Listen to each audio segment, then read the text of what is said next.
गरब्यात अनुचित प्रकार टाळण्यासाठी विश्व हिंदू परिषदेची भूमिका असेल असं चित्रा वाघ यांनी म्हटलंय। गरबा कार्यक्रमांमध्ये मुस्लिमांना प्रवेश देऊ नका अशी मागणी विश्व हिंदू परिषदेकडून करण्यात आली होती। यावर चित्रा वाघ यांनी प्रतिक्रिया दिली।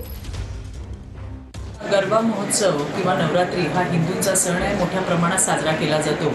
हा शक्तीचा सण आहे आणि याच्यामध्ये विशेषतः महिला आणि मुलींचा मोठ्या प्रमाणामध्ये सहभाग असतो। त्यामुळे या गरब्यामध्ये किंवा या नाच धरण्यामध्ये या भोंडल्यांमध्ये कुठला अनुचित प्रकार होऊ नये याच्यासाठीची काळजी घेण्याचा हा प्रकार असू शकतो। नेमकी बातमी काय आहे हे अजून माझ्या वाचनात आलेलं नाहीये, परंतु मला असं वाटतं की हा विशेषतः महिलांचा त्या ठिकाणी मोठा सहभाग हा या कार्यक्रमांमध्ये असतो आणि कुठलाही अनुचित प्रकार होऊ नये याच्यासाठी घेतलेली ही खबरदारी असावी असं मला वाटतं। विश्व हिंदू परिषदेच्या भूमिकेवरती चित्रा वाघ यांनी प्रतिक्रिया दिलेली आहे। गरब्यात मुस्लिमांना प्रवेश देऊ नका अशी मागणी विश्व हिंदू परिषदेने केलेली होती। गरब्यात अनुचित प्रकार टाळण्यासाठी ही भूमिका घेतली असेल असं चित्रा वाघ यांनी म्हटलेलं आहे।